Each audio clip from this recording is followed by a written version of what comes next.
verse 3. Well, check this out.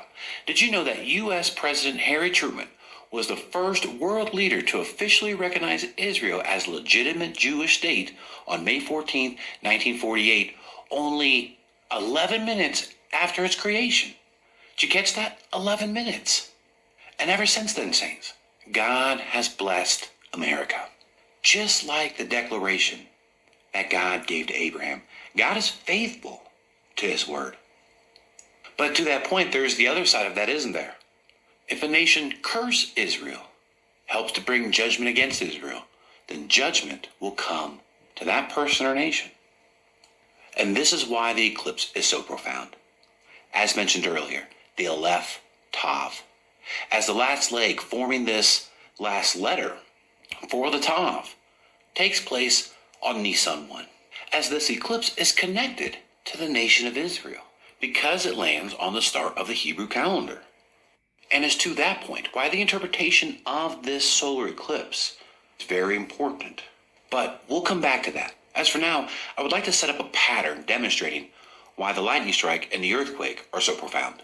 And to that point, we'll help lay the foundation of what this eclipse means.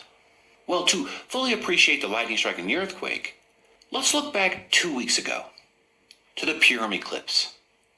Because it would be on that particular day that the U.S. would not veto a ceasefire at the UN Security Council.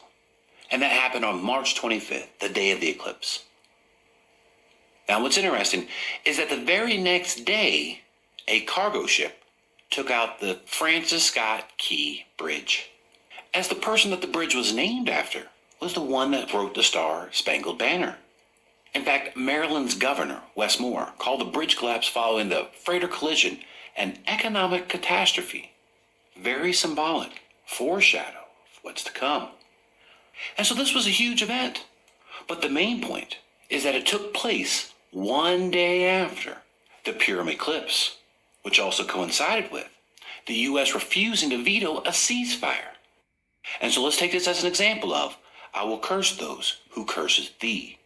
Remember, America is a Christian nation, and therefore we should be supporting Israel.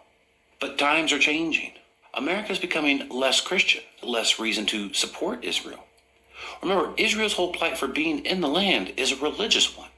And so the moment you take Christianity or water it down in America, the moment you stop defending Israel.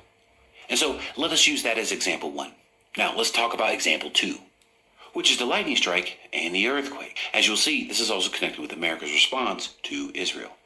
So check this out. It was on April 3rd, Wednesday, that this fascinating picture was taken. Such a great photo.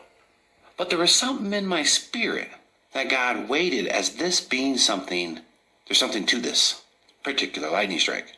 In fact, I even shared it. I made a post about it.